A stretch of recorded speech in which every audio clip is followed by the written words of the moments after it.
from an aggressive cop attacking two teenagers for no good reason.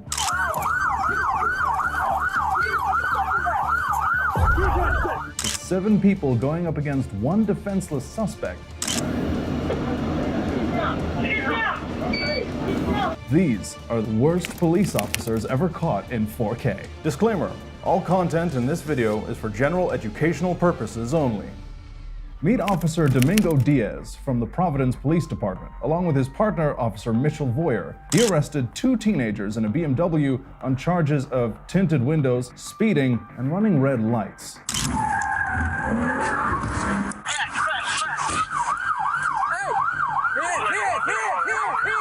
The entire situation turned into an hours-long wild chase through Providence. The chase ended when the driver of the BMW crashed into a fire hydrant.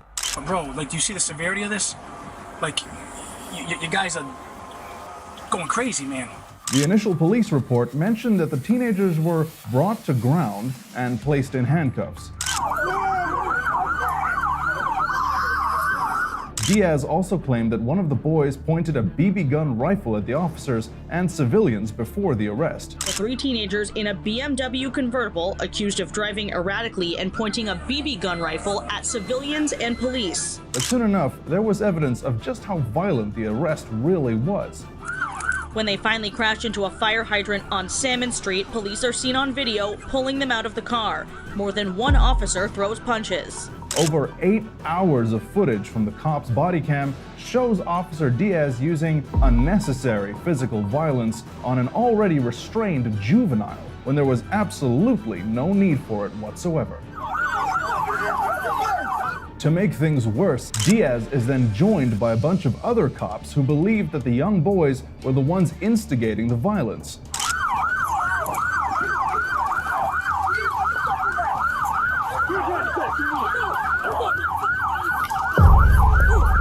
Both the boys are repeatedly punched to the point where Diaz has to be restrained by a sergeant who showed up at the scene. But that is not enough. Diaz goes back to one of the teenagers for one final act of humiliation.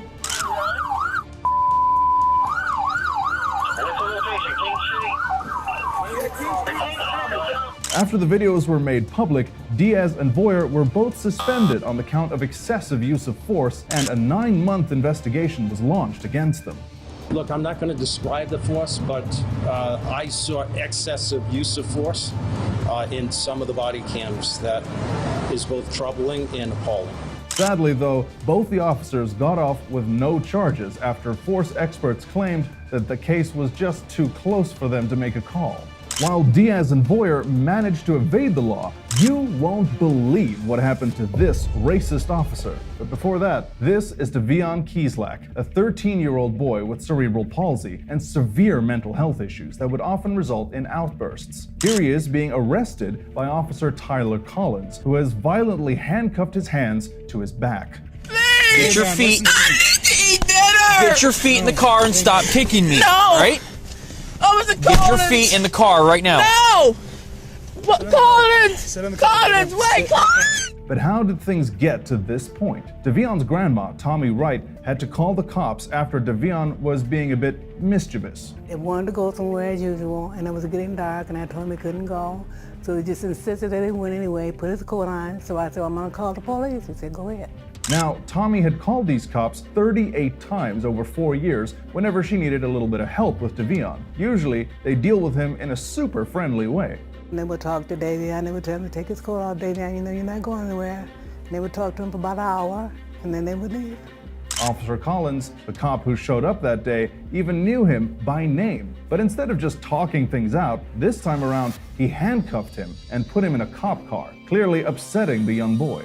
Well, I heard Davion screaming and howling, saying that, give me another chance, give me another chance. And Officer Collins told him he wasn't gonna give him another chance. He had all the chances he was gonna get that day. The officer keeps torturing Devion, even going as far as to accuse him of domestic violence. The reason we're up here, bud, is because of your behavioral issues, right? But man, where you gonna take me? No, you're going to the juvenile home. For what? For domestic violence. For what? I didn't even do anything. We're going after Grandma. Can I get a bail? No, you're over there until Monday. No, not until Monday. I got school on Monday. I can't go nowhere, please. Listen to me. You made these decisions. Can I go to my mama's? Nope. Please, there's anywhere you said to do it at home. I'll do anything. Nope. The interaction triggers Devion's mental illness, and you can see him start to bang his head in the video under extreme stress. Stop banging. All right?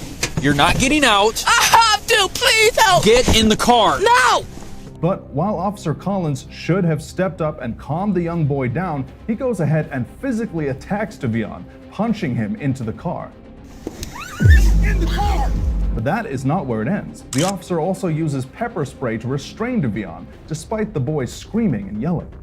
Now, get in the car. Get in the car.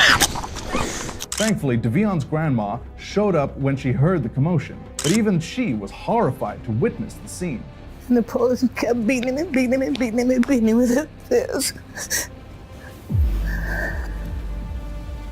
According to a statement issued by the Albion Police Department, the officer involved was fired in February of 2019, after an internal investigation concluded that all the torture he put the young boy through was unnecessary. Officer Collins got exactly what he deserved after doing all that. And you can say the same for Officer Rodriguez, who took all his anger out on an inmate. This is Officer Matthew Rodriguez, a 14-year veteran serving in the Michigan Police Department, who has now been suspended and charged with assault and willful neglect of duty. Why? In June 2023, Rodriguez was in charge of processing a 19-year-old carjacking suspect, Jaquan Smith, who had been arrested for multiple felonies. You can see the officer engaging in a conversation with the inmate-to-be, and that is when things immediately go wrong. Out of nowhere, the cop starts physically attacking the young boy, shoving him right into a wall. As Rodriguez continues his assault, two other officers rush in and help the officer as he pins the suspect on the floor, pulling his hair and yelling something at him. The inmate struggles as the officer continues to pounce on him, and you can clearly see that there's no resistance from his side at all. The situation grows more and more aggressive, and the boy has no choice but to keep taking it. Rodriguez then violently throws him into a cell. Smith suffered a concussion and struggled with his vision for a long time after the incident. Thankfully, justice was served when Rodriguez was fired and charged with 2 misdemeanor charges after all he did. Some people just aren't fit to be cops, and this next officer is no exception, considering just how he tries to frame an innocent man. Did they catch you on the body cam there? I mean, the body cam video definitely was different than what your testimony was. I have no comment, sir. Meet Ronald Shields, a 52-year-old black man who is being arrested and charged with felony hit and run, possession of illegal substances, and having a gun in his trunk. In his police report, officers claimed that they found a small bag of illegal substances in the front left pocket of Shields' shirt. Officer Lee is seen here searching the suspect. He testified in court the same as what the police report shows, that the cocaine was found in Shields' front left pocket. But the body cam video tells a completely different story. The footage shows an officer picking the small bag up off the ground and not from Shields' pocket like authorities claimed. LAPD officer Gaxiola picks up Shields' wallet from the street, shows it to Officer Lee, who points to the suspect as if to say it's his. He puts it back down, then steps on the street, bends over and picks up a small bag with white powder. It eventually tested positive for drugs. The cop then motions to another officer and appears to be placing the bag inside the suspect's wallet. He goes back on the sidewalk, picks up the wallet, and motions to Lee, and appears to put the bag in the wallet. After that, he appears to turn the body cam on, trying to make it look like the bag was already inside the wallet. On the video, after he collects the wallet, he shows it off and brags about it to some of the others. But what he doesn't know is that his body cam was already on. You hear the audio and saw the officer's hand. That's when he actually activated the recording on the camera. But what he may not have known is that the previous 30 seconds is automatically saved without audio. The officer also goes on to mention 3 separate times in the video about how he found an illegal substance in the suspect's wallet. There's a little bag of narco in it. Where? You see it? Not just once. Just so you know, sir, inside this thing, there's a little bag of narco. Not just twice. Just to let you know, sir, inside his wallet, he has a little bag of narco, yeah. But 3 times. While the report says that the bag was found in his left pocket. When the officer was questioned about how his claims in the report were inconsistent with the body cam footage, he had nothing to say. Body cam video clearly shows that you picking it up off the ground and putting it in the suspect's wallet. Why would you do that, sir? No comment. Proving that he might not have been the most honest in the first place. While the LAPD is still investigating the incident, the drug charges on Ronald Shields have all allegedly been dropped. At least this cop had some grounds to pull Shields over. This next constable started questioning two men for absolutely no reason. I'm stopping you because you're suspicious. Aaron Blackwell and his cousin Darrell Cunningham were minding their own business after shopping at Nordstrom Rack in Indianapolis when this security guard started following them around. There was nothing suspicious about what we did, nothing to cause any eyes to even really be on us. Now get this, he watched them pay inside, but now he's outside getting all up in their faces, demanding Darrell's driver's license because he looks suspicious. Driver's license out. For what? Because I told you to. You haven't have a reason, sir. You didn't pull me over. But you didn't pull me over. Get the license out, or I'll hit for a backup and I'll take you out of the car. Get your driver's license out. Call your supervisor, sir. Get your driver's license out right now. Call your supervisor. You're off duty? Exactly. Off-duty employment. If you're off duty, then why are you stopping people? I'm stopping you because you're suspicious. The two men immediately started recording the encounter as the cops started going on a racist rant, even threatening to lock them up. What's your name? Read your badge number and your name. Get your driver's license. Read your badge. I'm asking you. You can't lock me up. You can't lock me up. Control Tom 3315. But when Blackwell and his cousin asked for identification, the guard immediately switched up the story, claiming that he was a police officer. You don't have the right to run this. I got my right to do anything I want to do. I'm a police officer. You can't. Jones demands that the men hand over their identification, and when they don't, he immediately starts getting aggressive.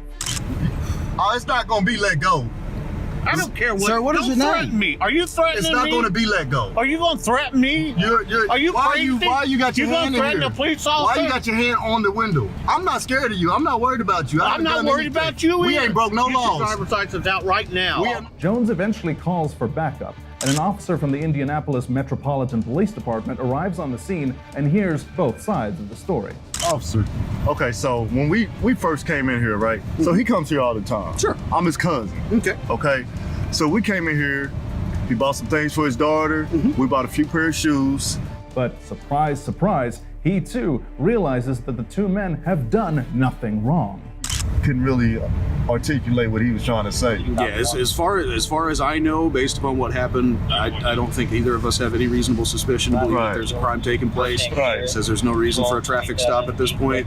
So there's no legal requirement for you to identify yourself to an officer at that point. So if you don't want to give him ID, then you don't have to give him ID at that point. And we tried to be calm and talk to him like that, and he just, I don't have to tell you anything. Leaning in the car, spitting all in the car. He's just, I don't know if he's having a bad day. His wife left him. I don't know. Could be. I don't know. Your guess is as good as mine. But hey, man, I appreciate you, boss. As far as I'm concerned, you guys are good to go. Yes, sir. Take care. All right. Appreciate it. After the video was posted online and the situation blew up, the Lawrence Township Chief Constable immediately fired him. And the store he was working at, they wanted nothing to do with him either. While Aaron and his cousin managed to get out of the situation unharmed, I can't say the same for this next suspect, who is targeted by not just one, but 7 cops.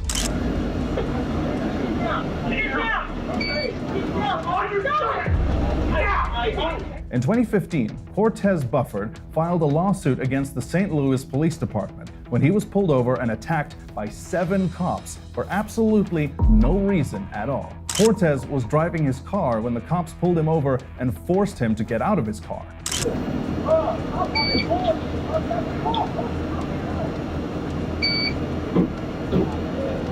When the man asked one of the cops the reason for his sudden stop, he immediately started dragging him out of the car.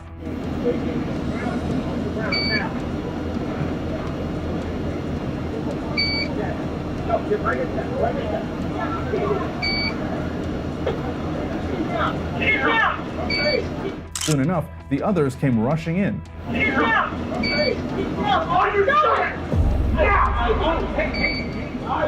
Repeatedly shocking Cortez with a taser, despite the fact that he wasn't resisting.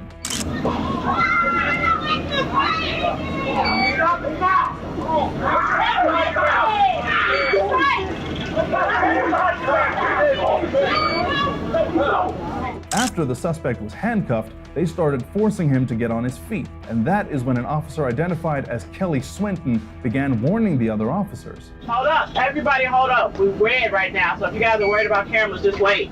Bufford's officers eventually settled in the case for $20,000, and the officer who turned the camera off is said to have been disciplined by the police department.